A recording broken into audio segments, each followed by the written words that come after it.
Hello and welcome to Political Bazaar. Political Bazaar, the show that talks about politics, economy, and the space in between. Today we will be discussing about Priyanka Gandhi Vadra's entry into active politics, what impact it will have in Uttar Pradesh, in the Congress, and in the upcoming Lok Sabha elections. To discuss this and more with me, I have Shekhar Iyer, senior journalist. Thank you, sir, for coming to Political Bazaar. On January 23rd, the Congress announced that Priyanka Gandhi Vadra will be entering active politics. She was appointed as the General Secretary for Uttar Pradesh East. On February 11, Monday, she made her first maiden rally as an active politician in Lucknow. To discuss this and more, Shekhar Iyer. What do you think about the political entry of Priyanka Gandhi into active politics? Well, we can see that it has already galvanized the rank and file of the Congress. It has brought a lot of energy to the cadres, and also that it appears to be timed with the way giving more leverage to Rahul Gandhi to concentrate on the national scene, while Priyanka herself will be focusing on one of the most key states, that is Uttar Pradesh. Of course, Uttar Pradesh is a key state with 80 Lok Sabha seats. It cannot be ignored. Any party that has to come to power, and power to Delhi, as they say, goes through UP. 80 seats. The Congress last time did not have a very good outing, sir. And let me look at a couple of positives now. One is, as Shekhar Iyer had said, the morale of the Congress is up, definitely. The other thing is, with Priyanka Gandhi focusing on Uttar Pradesh, Rahul Gandhi kind of gets to focus across India. And that, in a way, helps the party. But there are a couple of negatives as well, isn't it? There are a couple of negatives. Like, for one, the entry of Priyanka Gandhi into the scene would definitely bring the accusation that the Congress is a family-run party. How do you look at that, sir? Well, I think one big question that everybody is asking within the Congress and also outside is, has she been brought in too late, or could she not have been taken a more formal charge sometime last year, and then she would have got time to go around the country and galvanize the entire organization all over the country. Now, this question is being asked, but what we can make out is her entry is rather timed after Mayawati and Akhilesh Yadav, two big players, one heading the Bahujan Samaj Party and one heading the Samajwadi Party, deciding to come together to contest almost all the seats of Uttar Pradesh, leaving just two for the Congress. One is Amethi and the other is Rai Bareli, the two seats which are represented by Rahul Gandhi and his mother Sonia Gandhi. So, I think the Rahul decided, or perhaps Sonia Gandhi herself decided, that Priyanka could take in the formal assignment now. But we must understand that Priyanka was, I am told, was ready in fact in March of last year, after the plenary session which endorsed Rahul as the Congress president.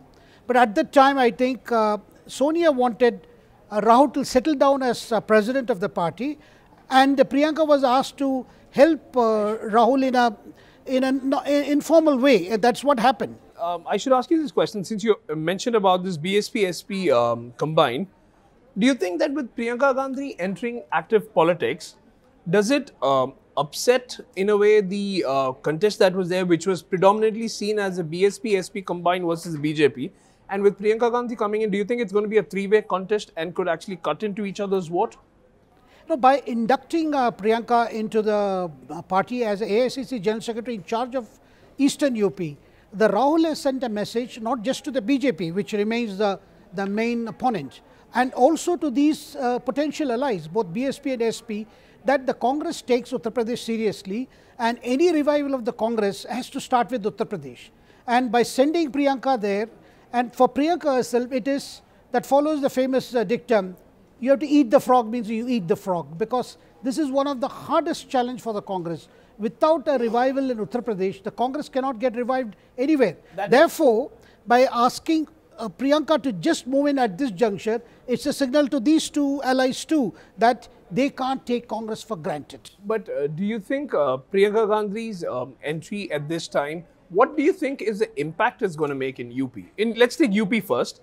What impact is it going to make in Uttar Pradesh? See, since 96, the Congress organization has been quite in a bad shape, and 96 was the time when Congress went into an alliance with Mayawati. Since then, we have seen the Congress organization has not been able to rather focus attention. Of course, we saw the Lok Sabha elections of the previous elections, particularly the elections of 2009, where the Congress did well. It won 22 seats. But since then, not much attention has been paid. Now, the whole idea of Rahul Gandhi seems to be you get the Congress unit in all the 80 Lok Sabha seats to get revived, and as well as in that 400 assembly seats also. Because if the Congress gets organizationally revived by contesting all the seats, I think the rank and file gets some energy, a dose of energy that's badly needed now. Okay, now let's just focus into a bit of what many people look at it as a drawback for actually Priyanka coming in at this time. And on top of that is her husband Vadra's the cases, especially the enforcement directorate cases, the land cases. Do you think corruption allegations surrounding Vadra, would that actually pull Priyanka a bit back and in that effect the whole Congress? Well, I think the timing of her entry and timing when these cases appear to be reaching some kind of fruition gives an impression that these cases are lying heavily on her mind too. And also we saw her accompanying Vadra up to the Enforcement Directorate office, rather dropping him off there before she first came to the AICC office. That was the first day in office, but before that she went to drop him off. And also we saw her the next day going to pick him up after he was released from questioning. I think there is a mixed feeling in the party as to should Priyanka involve herself in this whole episode, because there is an impression that probably Priyanka too is under pressure because of investigation into the husband's possibly involvement in some of these Benami transactions.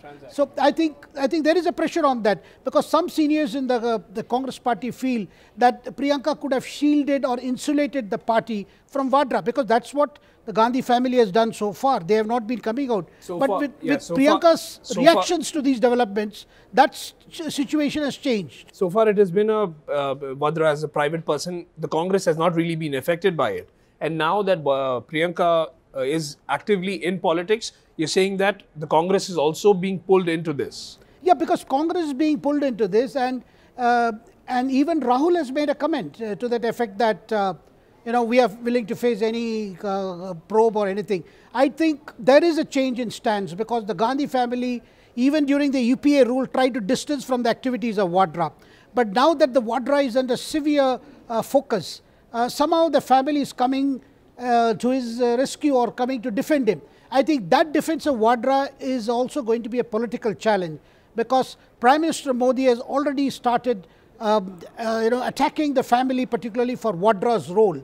I think therefore with Priyanka having such a heavy task in UP and these Vadra cases going on in the background, I think there will be a lot of problem for the family to face at a political level.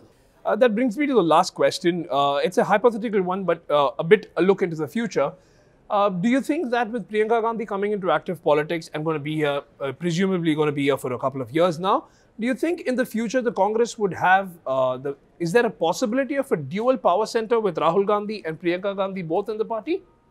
And how, if that is to be there, it would affect the party?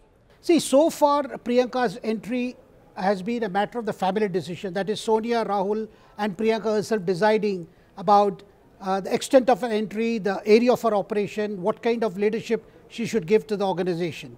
But within the party, there is always a move to gravitate towards one of the power centers. Okay. And Priyanka right now is seen as an advisorial role, in the sense she is a general secretary. We saw in terms of optics, when the other day when this Congress working committee was held, she sat along with the general secretaries and Rahul was at the head of the table. So she is very careful as to what role she is playing. But as you can see, the dynamics within the Congress party, there will be a tendency to try to push for a greater role for Priyanka. But a greater role for Priyanka can come only at the cost of the focus on Rahul Gandhi, which is something Priyanka would herself not want, because right now she wants to strengthen the hands of her brother. She is very clear about that. She has said it many times. And the whole effort of the family is to see that Rahul Gandhi's leadership of Congress succeeds and Congress can get more electoral victories like they got in Chhattisgarh, Madhya Pradesh, Rajasthan, across the country. In the days and weeks ahead, it will be interesting to see what are the dynamics in the Congress. In the time ahead, it will also be interesting to see what kind of role Priyanka Gandhi will be getting, whether it will be a greater role, and how the whole equation pans out. Shekhar Iyer, thank you for coming to Political Bazaar. Thank you. For more news and updates, stay tuned to moneycontrol.com.